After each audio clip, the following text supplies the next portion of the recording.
dalam Islam, dalam perspektif Quran, rizki itu penyebutannya selalu ada sesudah ibadah. Rizki itu ada sesudah sholat, rizki itu ada sesudah takwa.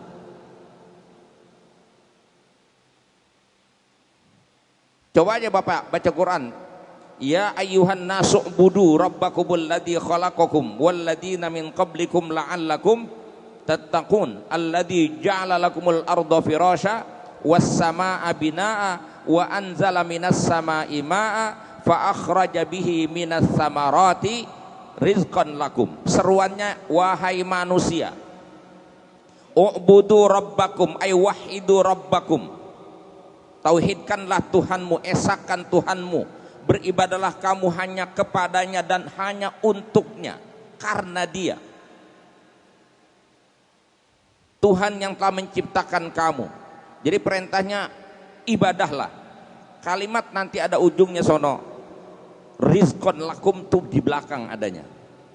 Tuhan yang telah menciptakan kamu dan menciptakan langit dan bumi, menciptakan, menurunkan hujan dari langit, yang dari situ akan menumbuhkan tumbuh-tumbuhan yang menghasilkan buah-buahan dan biji-bijian, dan itu semua kata Allah rizqan lakum, menjadi rezeki bagi kamu. Jadi penyebutannya u'budu dulu baru rizqan, ibadah dulu baru rizki. Surah At-Talaq tadi, wa may yattaqillah yaj'al lahu makhraja wa yarzuqhu. Siapa yang takwa kepada Allah, Allah akan berikan dia rizki. Surah Thaha menyebutkan perintahkan sholat, laksanakan sholat, bersabarlah dengan sholat, kondisi apapun jangan kau tinggalkan sholat, maka Allah jamin rizki. Itu kan ayatnya gamblang sekali. Alhamdulillah, alhamdulillahilladzi amma birahmatihi jami'al ibad wa khassa ahla ta'atihi bil hidayati ila sabilir rasyad. Asyhadu an la ilaha illallah wahdahu la syarikalah syahadatan iddakharaha liyaumil ma'ad. Wa asyhadu anna sayyidana wa nabiyyana Muhammadan abduhu wa rasuluh muwaddihi tariqil huda wassidad. Allahumma salli wa sallim wa barik ala sayyidina Muhammad wa ala alihi wa ashabihi min yaumina hadha ila yaumil mi'ad. Jamaah yang mudah-mudahan senantiasa dirahmati dan diberkahi Allah Subhanahu wa taala. Saya diberikan tema yang terkait dengan urusan rizki. Biasanya kalau udah ngomongin urusan rizki, itu urusannya selalu menarik biasanya. Tema-tema ibadah saja kalau cuma disebut pahala itu kurang menarik. Tapi kalau sudah disebut ganjarannya berupa rizki, itu biasanya semangat. Terus bagaimana semestinya dan sejatinya kita memandang persoalan rizki itu? Al-Imam Al-Ghazali di dalam kitabnya Minhajul Abidin menyebutkan bahwa rizki itu bisa dilihat dari 4 jenis.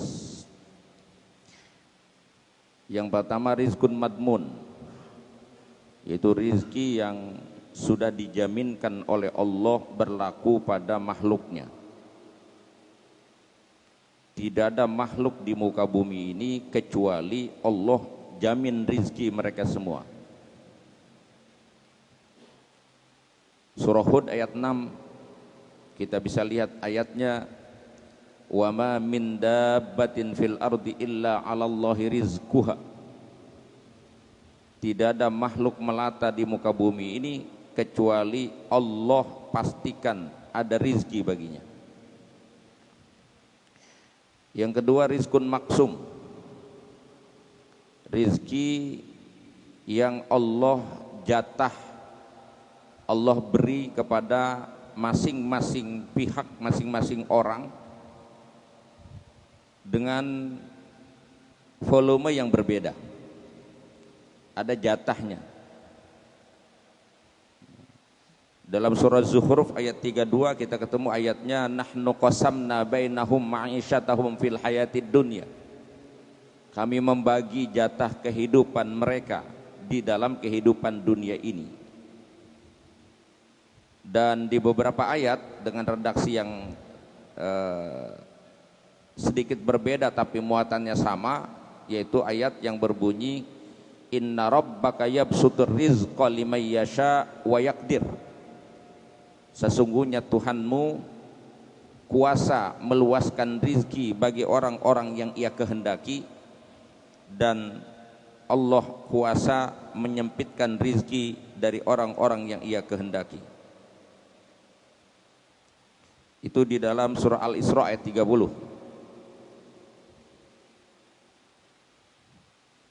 Itu namanya rizkun maksum. Maka kalau ngelihat ayat ini menjadi landasan bagi kita untuk tidak pernah membandingkan nasib kita dengan nasib orang. Karena yang punya otoritas membagi rizki itu adalah Allah. Orang beriman itu harus menerima ketentuan Allah. Dengan kata lain, rizki kita tidak akan ketukar dengan rizki orang. Gitu. Maka silahkan bersaing, tapi tidak perlu saling menjatuhkan. Silakan berusaha, tidak boleh saling mendengki, karena jatahnya memang beda-beda. Gitu. Kalau dalam tafsir Munir Wahbah Zuhaili disebutkan bimuqtada sa'yihi. Nanti proses mendapatkan yang berbeda itu sesuai dengan tingkat usahanya masing-masing. Makanya kalau kita saksikan ada orang yang rajin itu cenderung lebih berhasil dibandingkan orang yang malas, gitu. Tapi tidak menjadi sebuah kepastian dan kemestian bahwa orang rajin pasti rezekinya banyakan, belum tentu juga. Kalau rezeki banyak itu berdasarkan kerajinan, rasanya orang Madura paling kaya, karena warungnya 24 jam. Kalau ngomong rajin, itu kan. Kalau ngomong orang yang paling capek nyari duit, yang paling capek usaha, paling banyak dapatnya, itu yang paling banyak duitnya bukan bapak-bapak ini, no, kuli-kuli yang kerja keras itu, yang capeknya sampai ke ubun-ubun, gitu. Nah, itu hanya sebagai indikator saja. Sunnatullahnya orang kalau mau dapat sesuatu harus mencari, gitu. Namanya ikhtiar. Kita paham dalam agama ini ikhtiar itu menjadi penting. Jadi yang pertama tadi rizkun madmun, yang kedua rizkun maksum, yang ketiga rizkun mamluk. Rizki yang Allah kuasakan kepada kita, tapi tidak boleh kita pakai. Ini harus kita berikan kepada orang lain. Itu ayatnya wa fi amwalihim haqqun lis-sa'ili wal mahrum. Di dalam harta mereka orang-orang kaya ada milik orang-orang miskin, baik yang meminta maupun yang tidak meminta.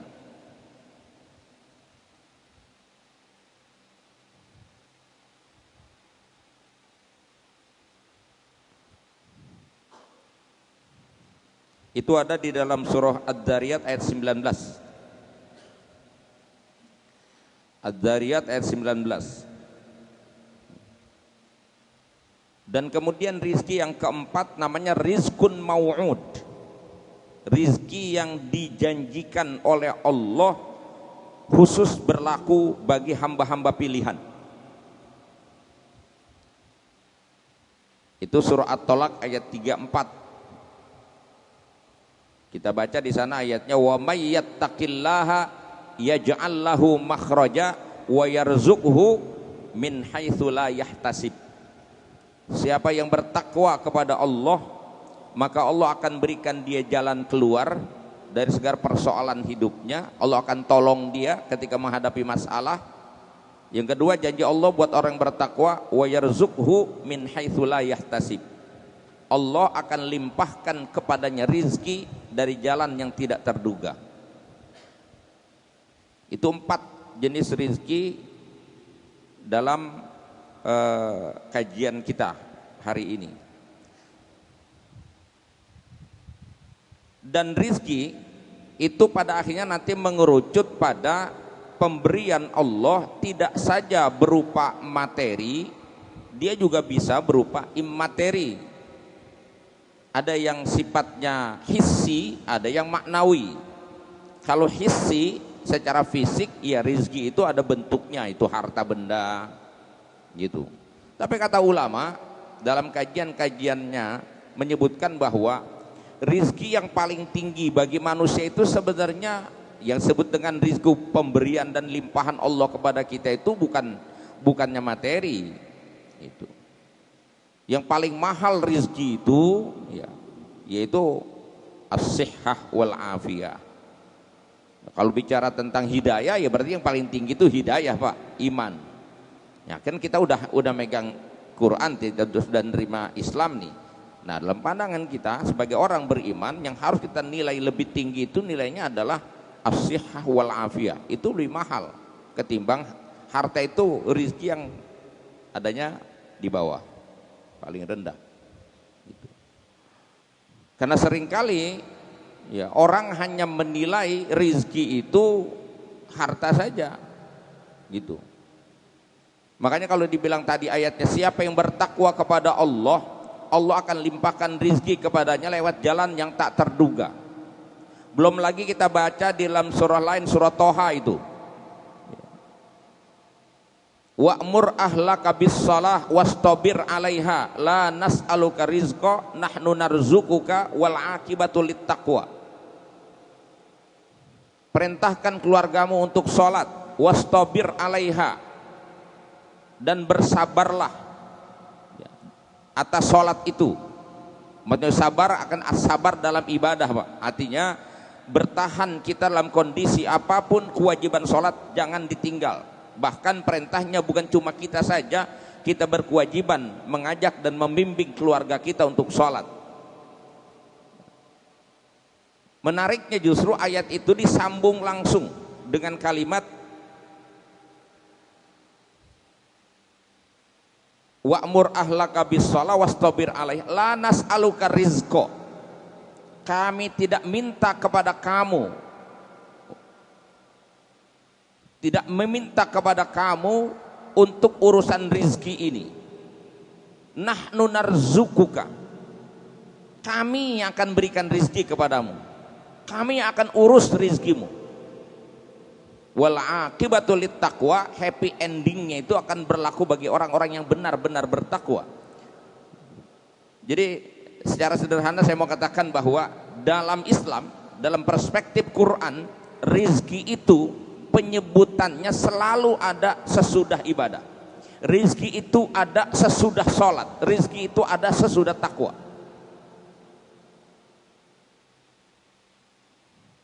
Coba aja Bapak baca Quran.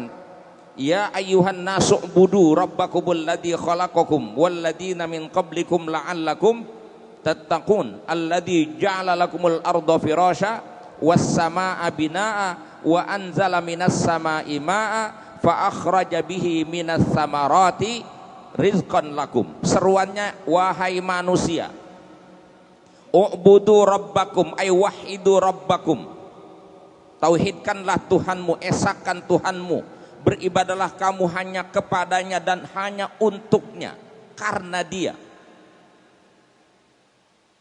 Tuhan yang telah menciptakan kamu. Jadi perintahnya ibadahlah. Kalimat nanti ada ujungnya sono, rizqan lakum tuh di belakang adanya. Tuhan yang telah menciptakan kamu dan menciptakan langit dan bumi, menciptakan, menurunkan hujan dari langit yang dari situ akan menumbuhkan tumbuh-tumbuhan yang menghasilkan buah-buahan dan biji-bijian, dan itu semua kata Allah rizqan lakum, menjadi rezeki bagi kamu. Jadi penyebutannya u'budu dulu baru rizqan, ibadah dulu baru rizki.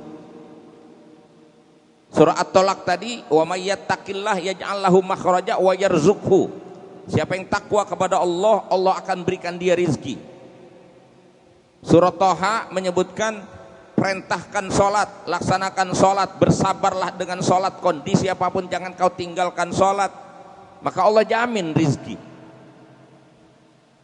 Itu kan ayatnya gamblang sekali, bukan ayat-ayat yang bukan ayat-ayat yang memerlukan penafsiran terlalu mendalam. Ayatnya jenisnya ayat yang sharih. Ya. Bukan ayat muhkamat, bukan ayat mutasyabihat. Ayatnya ayat muhkamat. Ayat yang apa namanya, sharih bahasanya. Sharih itu artinya jelas. Mantuknya dan mafhumnya jelas sekali. Jadi ya rizki buat kita orang-orang yang mengaku beriman kepada Allah itu tidak jauh sebenarnya dari urusan ibadah, ketakwaan. Lalu nanti kalau timbul pertanyaan, bagaimana orang-orang yang tidak mau ibadah? Bagaimana dengan orang-orang yang tidak taat? Bahkan orang-orang yang tidak beriman kepada Allah, nyatanya dalam kehidupan kita sehari-hari kita bisa temukan, tidak jarang kita temukan nasib mereka lebih baik dari kita. Paham gak maksudnya, Pak? Kan tadi rizki dalam perspektif Quran itu ada sesudah ibadah. Rizki dalam perspektif Quran ada sesudah takwa. Rizki dalam perspektif Quran ada sesudah sholat. Itu artinya orang yang rajin ibadah, orang yang takwa, orang yang sholat, rizkinya lebih baik dari orang yang tidak seperti itu. Tapi dalam realitasnya justru kadang kita lihat ada yang tidak sholat tapi usahanya lancar, bahkan yang tidak beriman hari ini lebih leluasa mempermainkan kita, begitu. Artinya mereka lebih mengendalikan kehidupan dunia. Terus apakah ada ta'arudnya dengan ayat ini? Ada kontradiktifnya dengan ayat Quran? Ya tidak. Karena yang Allah bicarakan adalah rizki. Maka itu tadi pemahaman kita tentang rizki, jangan berfokus kepada duit, Pak. Kenapa hari ini kita selalu memandang rizki itu duit? Karena memang kita telah terbentuk oleh pola pikir materialisme yang segala sesuatu itu diukur dari materi. Padahal ini sudah diingatkan sejak zaman Rasulullah. Ketika kita membaca ayat wa idza qila lahum anfiqu mimma razaqakumullah qala alladziina kafaru lil ladziina amanu anut'imu man law yasha'ullahu at'amah in antum illa fi dhalalim mubin. Ketika disampaikan kepada mereka, berinfaklah kamu, belanjakan hartamu, berikan kepada fakir miskin. Orang-orang kafir saat itu mengatakan, wa idza qila anfiqu mimma razaq qala alladziina kafaru lil ladziina amanu, berkata orang-orang kafir kepada orang-orang beriman yang saat itu masih dalam keadaan lemah, tidak berdaya. Qala alladziina kafaru lil ladziina amanu anut'imu, apakah kami mesti memberikan makan? Man law yasha'ullahu at'amah, orang-orang yang kalau Allah mau dengan mudah Allah akan kasih dia makan. Nyatanya kami lebih punya makanan, kami lebih berkuasa, kami lebih kuat, kami lebih mampu mengendalikan. Sementara mereka yang pengikut Muhammad itu miskin-miskin, tidak berdaya. In antum illa fi dhalalim mubin. Kalau begitu kalian tersesat, kalian salah. Kalau kalian benar sesuai hidupmu sesuai dengan kebenaran Tuhan, harusnya Tuhan sayang sama kamu. Tapi nyatanya kami yang diberi dunia, bukan kalian. Nah, itu karena ukurannya adalah dunia. Makanya nanti di Quran ada ayat lagi, fa ammal insan idza mabtalahu rabbuhu fa akramahu wa na'amahu fa yaqulu rabbi akraman. Manusia kebanyakan itu apabila diuji oleh Allah lalu diberikan dia wa akramahu wa na'amahu, dilimpahkan nikmat sebanyak-banyaknya kepada dia, fa yaqulu rabbi akraman, dia berkomentar, ini berarti Tuhan sayang sama saya. Wa amma idza mabtalahu faqadara alaihi rizqahu fa yaqulu rabbi ahanan. Adapun manusia yang lain ketika diuji oleh Allah, disempitkan rizkinya, dia mengatakan Tuhan sedang melemahkan saya, Tuhan sedang menghinakan saya. Itu karena yang menjadi tolak ukurnya adalah harta. Padahal rizki tidak melulu harta. Sehat itu rizki. Anak yang soleh rizki bukan, Pak? Rizki bukan, rizki. istri yang solehah, rizki bukan bagi kita. Rizki banget Pak. Tuh ibu-ibu di belakang, suami yang setia, rizki bukan. Rizki sederhananya kita punya uang banyak tapi badan kita dalam keadaan sakit. Apa nikmat yang bisa kita rasakan Pak? Sementara ada orang yang hidupnya dengan segala keterbatasan tapi Allah kasih dia sehat walafiat. Maka Quran menyebutnya itu sebagai hayatan thayyibah. An-Nahl 97. An-Nahl 97 Allah firmankan begitu, man amila saliham min dzakarin au untha wa huwa mu'min falanuhyiyannahu hayatan thayyibah wa lanajziyannahum ajrahum bi ahsani ma kanu ya'malun. Siapa saja yang beramal soleh, melakukan kebaikan-kebaikan, baik yang diatur lewat agama atau kebaikan yang sifatnya ma'ruf, kebaikan walhal dia orang beriman. Siapa saja mau laki mau perempuan beramal soleh, beribadah, dasarnya adalah iman. Maka kata Allah, falanuhyiyannahu hayatan thayyibah, pasti akan kami berikan kepadanya kehidupan yang baik di dunia ini. Walanajziyannahum ajrahum bi ahsani ma kanu ya'malun, dan nanti kelak akan kami berikan balasan kepada mereka dengan balasan yang jauh lebih baik dari apa yang mereka lakukan di dunia, yaitu sorga. Hayatan thayyibah oleh Ibnu Abbas, tarjumanul Quran, mufassir Quran pertama, orang yang pernah dipegang dadanya oleh Nabi dengan doa Allahumma faqihhu fiddin wa alimhu ta'wil. Beliau memahami bahwa yang disebut dengan hayatan thayyibah itu bentuknya apa? Enggak satu Pak, beliau menyebut orang yang ibadah, orang yang soleh, yang imannya bagus, Allah akan berikan hayatan thayyibah di dunia ini. Bentuknya apa? Itmi'nanul qalbi, itu sebut pertama sama beliau, ketenangan hati, ketenangan jiwa. Yang kedua rohatul bal, jembar dia punya pikiran, enggak stres Pak, hidup tidak di bawah tekanan, merdeka dia. Kalau kita ngomong merdeka, landasannya tauhid. Itu kajiannya, tesisnya dari Profesor Dr. Raji Al-Faruqi, Ismail Raji Al-Faruqi. Tauhid adalah teologi pembebasan. Ketika orang benar-benar bertauhid, merdeka dia punya jiwa. Karena kondisi hidup kayak apapun, dia bisa menerima dengan lapang dada sebagai sebuah ketentuan Tuhan. Dan orang-orang yang punya tauhid yang mantap itu tidak lagi mengukur kesuksesan hidup lewat pencapaian materi, lewat pencapaian strata kedudukan dan jabatan, tidak. Karena Allah nanti pada akhirnya mengukur kemuliaan seseorang bukan pada itu, pada tema itu, tapi Allah mengukur pada tingkat ketakwaan manusia. Inna akramakum indallahi atqakum. Al-Hujurat ayat 13.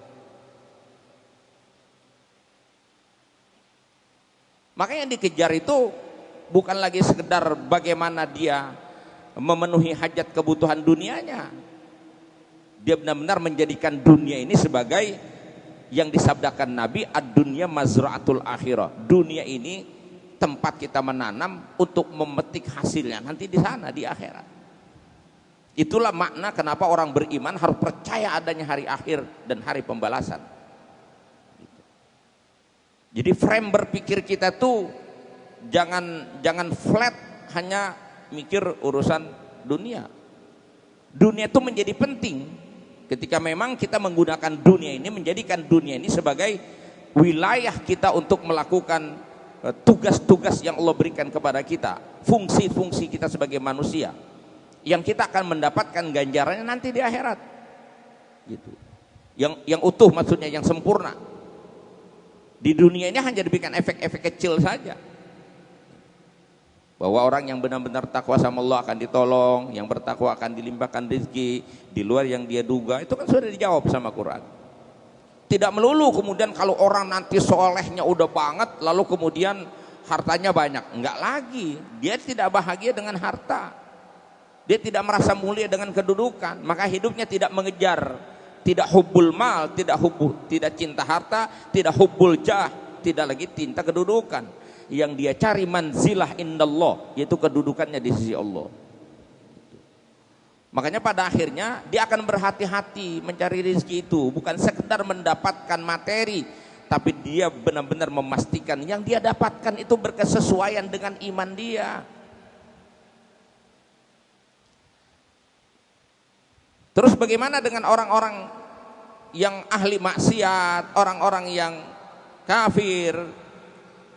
Apakah mereka tidak diberikan rizki? Tetap yang tadi itu, rizki yang dijamin Allah, rizki yang dibagi, mereka dapat.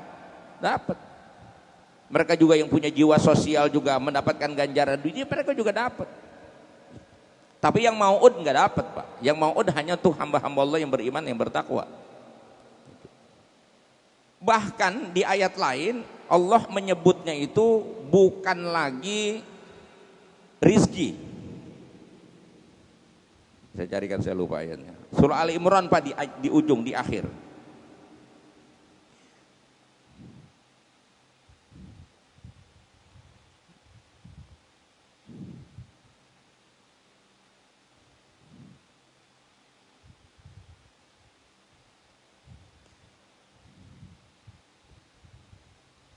Ali Imran 196. 196 betul. La yaghurrannaka taqallubul ladina kafaru fil bilad. Janganlah kalian terpedaya, tertipu oleh akses hidup yang mudah. Taqallub itu artinya dia bisa melakukan akselerasi kehidupan. Dia punya akses yang luas dalam kehidupan. Yang ada pada orang-orang kafir di muka bumi ini, kata Allah. Allah pesan sama kita, jangan kau terpedaya, jangan kau tertipu, jangan kau kesan sama kelebihan dan keutamaan yang mereka dapatkan di dunia ini. Itu hanya hitamud dunia, materi dunia yang sedikit sekali, kata Allah. Maka Allah bilang itu bukan rizki, Pak. Di ayat 197-nya Allah bilang bukan rizkun qalilun, tapi mata'un qalilun.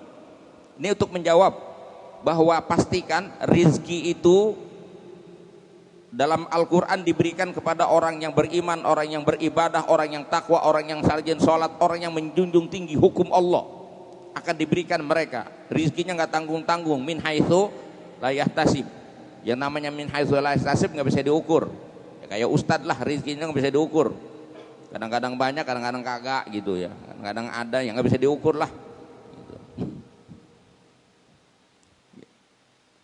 Tapi yang diberikan kepada mereka itu apa? Hari ini kita saksikan mereka begitu dijaya. Allah menyebutnya itu bukan rizkun, tapi mata'un qalilun. Hanya materi dunia yang sangat kecil. Tsumma ma'wahum jahannam. Kemudian nanti tempat kembali mereka adalah neraka jahannam.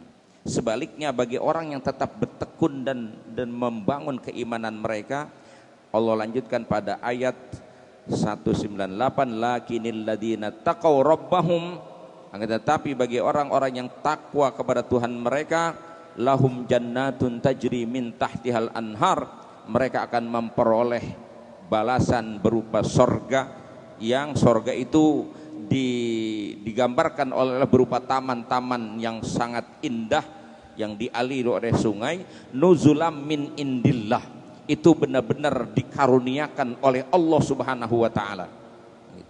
Reward langsung dari Allah Subhanahu wa taala. Ya, wa ma indallahi khairin lil abrar. Dan apa yang ada pada Allah itulah yang terbaik bagi hamba-hamba yang berbakti. Maka itu kita ya jangan merasa kalau kita ini enggak punya duit itu seolah-olah Allah enggak sayang sama kita, bukan. Dunia ini semua nilainya ujian. Coba lihat. Habis belum waktunya nih? Panjang masalahnya ini ngomongin ginian, Pak. Gua ngebut ini ngomongnya ini. Karena waktunya mepet.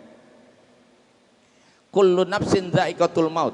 Setiap yang bernyawa pasti bakal mati. Apa kata Allah? Wa nablukum bisyarri wal khair fitnah. Kami timpakan kepada kamu berupa keburukan dan kebaikan sebagai ujian. wa ilaina turja'un, dan akhirnya hanya kepada kami kalian akan dikembalikan. Itu jendela pandang yang Allah beri sama kita, bahwa kehidupan ini isinya memang ujian, Pak. Gitu. Dan jangan dikira yang namanya ujian itu hanya kemiskinan, ketertinggalan, kesusahan. Tidak. Allah bilang wa nablukum bisyarri wal khair. Kami uji kamu dengan keburukan dan kebaikan. Bisyar dengan keburukan. Di tafsir Jalan disebutkan bisyar ay bisaqam wal faqr, diuji dengan sakit, diuji dengan kepakiran. Itu syar. Ada yang diuji dengan khair, kebaikan. Makanya itu Nabi doanya kan begitu. Allahumma ij'alni syakura waj'alni sabura. Ya Allah, jadikan aku hamba yang pandai syukur, jadikan aku hamba yang selalu sabar. Jadi kalau kita memandang kehidupan ini dengan perspektif iman kita, nggak ada yang buruk dalam hidup kita. Ketika kita dalam kesusahan, kita tahu Allah sedang menguji sejauh mana keteguhan kita tetap menjaga relasi kita yang baik dengan Tuhan dan dengan makhluk, artinya menjalankan tugas kita sebagai manusia tanpa merubah, tanpa mengurangi apapun situasi kehidupan kita, dan tanpa mengeluh, karena kita yakin itu semua adalah Allah yang nentuin. Satu-satunya sikap manusia ketika sadar apa yang ditentukan oleh Allah, ya taslim, tafwid, ridho. Artinya taslim ya nerima. Maka ketika dapat yang baik, dia bersyukur. Bahwa orang dikasih sebanyak apapun nggak punya jiwa taslim, Pak, kurang terus. Orang kalau masih ngontrak tuh doanya nggak bakalan, Pak, minta doa untuk nguasain dunia, enggak. Orang lagi ngontrak doanya paling minta, ya Allah saya nggak minta banyak-banyak, saya minta paling punya rumah 10 kali 20 meter dah, gitu paling. Tapi ntar begitu punya rumah 10 kali 20 meter, doanya berubah lagi tuh. Ya, pengen punya kondominium, gitu. Tadinya mobilnya odong-odong, doanya berubah tuh, minta mobil yang kelas premium lah, gitu. Jangan odong-odong mulu, gitu. Masa kelas niaga terus, gitu. Sekali-kali naik. Udah begitu pengen make lagi yang super premium. Udah kacau kan, manusia nggak ada cukupnya. Maka dengan taslim ya kita bisa bersyukur. Kemudian ridho, ketika kita diuji dengan kesulitan, kegagalan, persoalan-persoalan hidup, maka orang beriman dia mesti nerima. Dengan cara itu dia bisa bersabar. Begitu. Itu pandangan iman, maka kita akan selamat. Kalau enggak, kita akan dibikin repot terus dalam kehidupan ini. Tidak akan pernah ada yang namanya itmi'nanul qalbi, ketenangan hati. Maka itu sebagai penutup ini saya sampaikan bagi kita semua, kita silakan berusaha ya, karena memang ikhtiar itu diwajibkan dalam agama. Tapi saya kutipkan kalam dari Al-Imam Abul Lais As-Samarqandi, karena Allah perintahkan kita di Quran, kulu mimma razaqnakum, kulu mimma fil ardi halalan thayyiba. Al-Baqarah 163. Wahai manusia, makanlah apa yang Allah berikan kepadamu itu yang halal, yang thayyib. Bagaimana rezeki kita benar-benar kita pastikan halal dan thayyib. Kata beliau, man arada ayyakuna rizquhu halalan man arada ayyakuna rizquhu thayyiban falyahfaz khamsa khisalin. Siapa orang yang kepengen rizkinya itu benar-benar baik, pastikan dia jaga 5 perkara. 1, alla yuakhkhira syai'an minal faraid wa la yanqusa minha.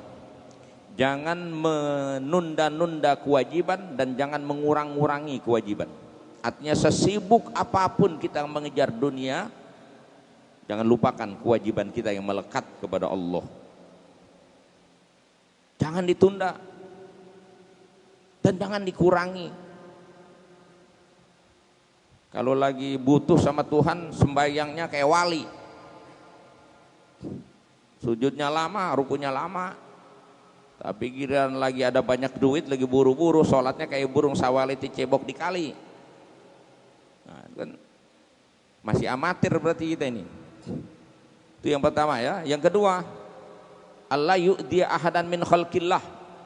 Jangan mengganggu, menyakiti orang lain di dalam mencari rizki.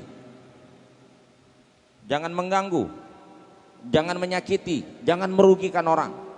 Silahkan kau ingin mendapat untung besar, silahkan, tapi jangan rugikan orang lain. Silahkan kau ingin kaya, tapi jangan mengganggu orang. Jangan merampas hak orang, jangan mengambil milik orang. Nabi sudah ancamkan itu, man akhadha shibran minal ard tawwaqahullah bisabi aradin. Siapa orang yang mengambil tanah orang lain walaupun hanya 1 jengkal saja, nanti di hari kiamat Allah akan gantungkan 7 lapis bumi di lehernya. Itu 1 jengkal, Pak. Gimana laut coba dipager. Ntar lama-lama langit dikapling. Makanya kudu punya rambu-rambu, nggak boleh orang semena-mena, ada aturannya supaya rezeki kita bener, nggak boleh ganggu orang, nggak boleh. Ente bersaing untuk mendapatkan kedudukan, silakan bersaing, saya profesional, jangan saling menjatuhkan. Ketika kau dapatkan itu dengan cara menjatuhkan orang lain, lewat fitnah dan segala macam, supaya orang tidak mendapatkan posisinya, berarti kita mendapatnya dengan cara yang haram, maka yang dihasilkan turunannya semuanya haram, naudzubillah. Yang ketiga, wala yaksida bikasbihi illa istighfafan li nafsihi wa iyali. Tidak dia tuju dengan usahanya kecuali untuk menjaga dirinya, mencukupi kebutuhan dirinya dan keluarganya. Wala yaksidul jam'a wal kasrah, dan mencari rizki itu jangan diniatkan hanya untuk menumpuk-numpuk harta. Karena itu pun dicela oleh Allah dalam Al-Quran dan diancamkan dengan wail. Wail itu artinya azab yang pedih di akhirat. Siapa? Wailul likulli humazatil lumazah alladzi jama'a malau wa addadah. Orang yang hobi ngumpulin harta. Orang Islam nggak begitu. Dia mencari dunia ini untuk kemaslahatan diri dan keluarganya. Syukur dia bisa memberikan kemaslahatan bagi orang banyak. Yang ketiga, yang keempat, Allah yajhada nafsahu, Allah yajhada jiddan, Allah yajhada nafsahu, ada jiddannya di sana. Jangan ngoyo bahasa kitanya. Atau ngoyo ngerti apa ngoyo? Kalau bahasa Betawi mah sungsang sumbel jungkir balik gitu. Apa tuh? Jadi kalau udah urusan nyari duit itu nggak kenal waktu, gitu. Ikhtiar silahkan kau ikhtiar. Bahkan kalau niat ikhtiarmu benar, kau berangkat beduk subuh, pulang beduk maghrib. Kalau niatnya benar yang tadi itu, maka pulangnya kamu keringatmu itu menandakan dosa-dosamu dihapus oleh Allah. Keringatmu, tetesan keringatmu itu dibandingkan sama dengan darah yang mengalir di medan perang. Ya, lelahmu itu kan diganjarkan dengan ampunan kalau niatnya benar. Gitu. Yang ke berapa? 5. Yang kelima ini jangan sampai rusak akidah kita. Yang kelima, ya, Allah yara kasbahu, Allah yara rizqahu min kasbihi. Jangan memandang rizki yang kita dapat itu semata-mata dari hasil usaha kita. Jangan. Bal yara rizqahu minallah. Seseorang harus selalu memandang dan meyakini rizkinya itu dari Allah. Wa yara kasbahu sababan li rizkihi. Dia cukup memandang usaha itu hanya sebagai sebab untuk jalannya rizki. Sekedar sebab. Tapi hakikatnya yang melimpahkan rizki kita itu mutlak Allah. Dengan itu maka ketika kita dapat kita akan bersyukur, ketika kita gagal kita akan sabar. Jadi tidak mengandalkan. Kenapa Qarun dilaknat oleh Allah yang pernah dilimpahkan kekayaan yang begitu banyak kemudian dibinasakan oleh Allah, dihinakan di dunia sampai di akhirat kelak? karena dia pernah menyombongkan dirinya. Allah hikayatkan dalam Al-Qur'an yang Allah tidak suka jawaban Qarun itu, innama utituhu ala ilmin indi, saya dapat ini karena saya pintar, katanya. Tidak, dia menyatakan ini dari Allah. Jadi kita, siapapun yang menggaji kita, dari manapun kita dapat, itu hanya wasilah, tapi hakikatnya yang menjamin rizki kita adalah Allah. Tadi kita sebut di awal, rizkun madmun, Allah yang punya, Allah yang berkuasa. Dan itu cukup kita kutipkan dengan ayat lillahi ma fis samawati wa ma, mustahik bagi Allah apapun yang ada di langit dan di bumi, semuanya milik Allah, termasuk kita, termasuk apa yang menjadi milik kita, apa yang Allah beri sama kita, itu Allah yang punya. Kita hanya dititipkan saja, yang pada akhirnya kita semua akan kembali kepada Allah. Mudah-mudahan Allah berikan jalan selamat buat